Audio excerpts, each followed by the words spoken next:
दोस्तों, अभी हम डिस्कस करेंगे चेफ एंड लिनियर चेस।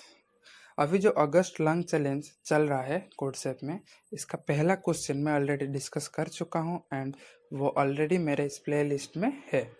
अभी हम डिस्कस करेंगे चेफ एंड लिनियर चेस के बारे में, इसमें क्वेश्चन क्या बोला है एंड क्वेश्चन का पढ़ने के बाद उसका लॉजिक क्या होगा, उसमें कुछ एल्गोरिदम यूज़ होगा क्या, सब कुछ हम बारी बारी करके डिस्कस करेंगे। तो शुरू करने से पहले प्लीज़ सब्सक्राइब कर दीजिए और लाइक एंड शेयर ज़रूर करिए। तो चलिए दोस्तों, अभी हम चलते हैं चेफ एंड लिनियर चेस। तो सबसे पहले हम इस क्वेश्चन को पहले पढ़ेंगे। एक बार पढ़ने के बाद हम इस क्वेश्चन को समझेंगे कि क्वेश्चन क्या बोला है, और उसके बाद हम उसका लॉजिक के बारे में बात करेंगे। तो चलिए रीड करते हैं। Chef wants to play a game of linear chess on a one-dimensional board. An infinite row of squares numbered by positive integers in this game. He has a pawn which is initially at a square k. There are also n other people. Chef can choose one of them to play against. For each valid I, the ith player would play in the following way. Take a pawn and place it on a square pi. Repeat the following move any number times. Move the pawn from its current square pi squares forward, that is from square s. This player's pawn is moved to the square s plus pi. If this player moves their pawn to the square with chef's pawn, the chef's pawn is captured and he loses the game. Unfortunately, chef cannot move his pawn during the game, making him an easy target for other players. Given the starting position of all n plus 1 players, find a player who can capture chef's pawn in the smallest number of moves are determined that no player can capture his pawn. Okay, तो हम ये question एक बार read कर चुके हैं। अभी हम इस क्वेश्चन को समझाएंगे, लेकिन उससे पहले एक बार इनपुट के बारे में देखेंगे एंड आउटपुट देखेंगे। ठीक है, कि कैसे इनपुट ले रहा है, किस फॉर्मेट में इनपुट दे रहा है। तो इनपुट सबसे पहले वो एक टेस्ट केस लिया है, उसके बाद टेस्ट केस के बाद एन एंड के का वैल्यू दिया है। एन क्या है ना, एन तुम्हारा नंबर ऑफ स्टार्टिंग पॉइंट से, मतलब नंबर ऑफ पोजीशन से जहाँ से वो शुरू करेंगे वो चेस में। एंड के तुम्हारा क्या है कि वो उस जगह तक पहुँचना है। तो इनपुट कैसा है ना, टेस्ट केस होगा, उसके बाद एन, उसके बाद के, एन के देने के बाद एन जो है उस साइज का वो नंबर ऑफ पोजीशंस देगा। ठीक है, एंड आउटपुट क्या होगा, नेक्स्ट सिंगल इंटीजर आउटपुट होगा। ठीक है, अब आप समझ गए पूरा कि कैसे इनपुट और कैसे आउटपुट होना।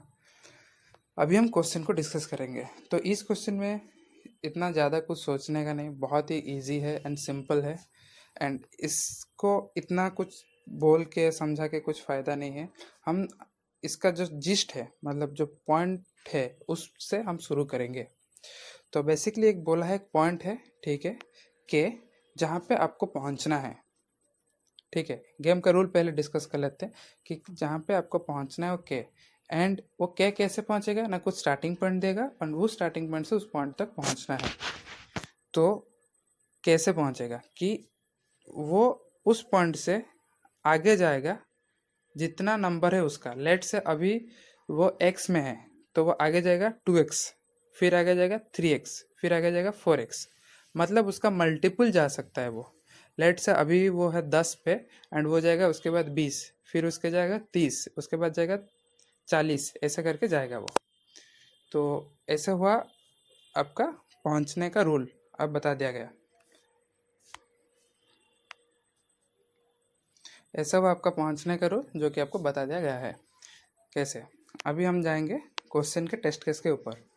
ठीक है, तो पहले 2 दिया टेस्ट केस, फिर क्या दिया 4 और 6। 4 का मतलब नंबर ऑफ स्टार्टिंग पॉइंट देगा, फिर 6 दिया है उसका पहुंचना, मतलब उस डेस्टिनेशन में पहुंचना है। ठीक है, एंड यहाँ पे दिया 4 3 2 8, क्या दिया ना 4 3 2 8, मतलब स्टार्टिंग पॉइंट जो है 4 3 2 8 से है, एंड उसको 6 तक पहुंचना है।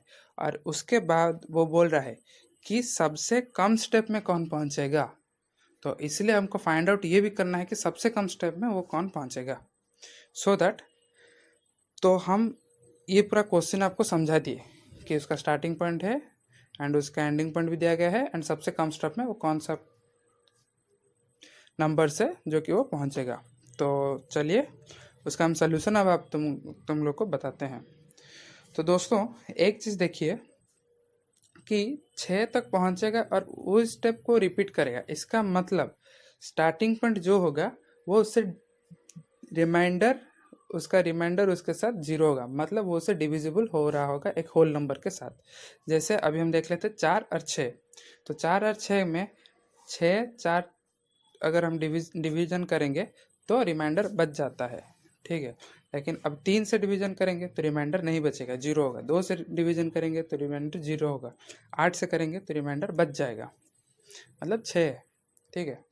तो यहाँ से हमको कैसे, इसका लॉजिक क्या होगा कि हर एक नंबर को हम उसका रिमाइंडर चेक करेंगे कि 0 हो रहा है क्या। अगर जैसे देखिए 6 इस एक टेस्ट केस में, सैम्पल केस 1 में, कि एक 3 है और एक 2 है जिसका रिमाइंडर 0 हो रहा है, तो यहाँ पे दोनों केस में रिमाइंडर 0 हो रहा है। फिर हमको क्या मतलब, इसका मतलब क्या, 3 से जाएगा 6 और एक 2 से जाएगा 4, 4 से जाएगा 6, मतलब 3 से भी 6 पहुँच सकता है और 2 से भी 6 पहुँच सकता है। तो हमें अभी क्या करना है कि हमें अभी क्या करना है ना, ऑप्टिमल सोल्यूशन, मतलब सबसे कम स्टेप में कौन पहुंचता है। तो ऑब्वियसली 3 से 6 मतलब एक ही स्टेप में हो गया, एक ही टर्न में वो पहुंच जाएगा। तो 2 से मतलब वो 2 से 4 जाएगा, फिर 4 से 6 जाएगा। तो हमको वो भी चेक करना है। तो इसलिए सबसे पहले क्या करना है, हमको रिमाइंडर चेक करना है किसका 0 है, और उसके बाद हमको एक वेरिएबल पकड़ के उनका वैल्यू चेक करना है कि कितना स्टेप में जा रहा है, मतलब 6/3 और 6/2 ऐसे करते करते जाना है। और जिसका सबसे कम होगा, 6/3 में कम हुआ कितना, 2, और 6/2 में हुआ 3, तो इन दोनों में कंपेयर किया तो सबसे कम क्या हुआ ना, 2 हुआ।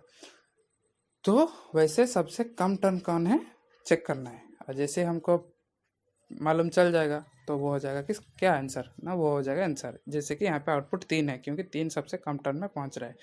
और वैसे नीचे वाले टेस्ट केस में 4 और 7, 4 3 2 8, तो इसमें क्या हो रहा है ना, कोई भी एक देख लीजिए कि उसका रिमाइंडर 0 नहीं हो रहा है, तो इसमें वो पहुँच नहीं पाएगा, और जहाँ पहुँच नहीं पाएगा उसमें -1 प्रिंट करवाना है।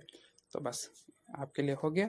अगर आप तीसरा, चौथा, फिफ्थ एंड ऐसे करके सारा क्वेश्चन का सलूशन जानना चाहते हैं तो हमको सब्सक्राइब करिए एंड अपडेट रहते रहिए।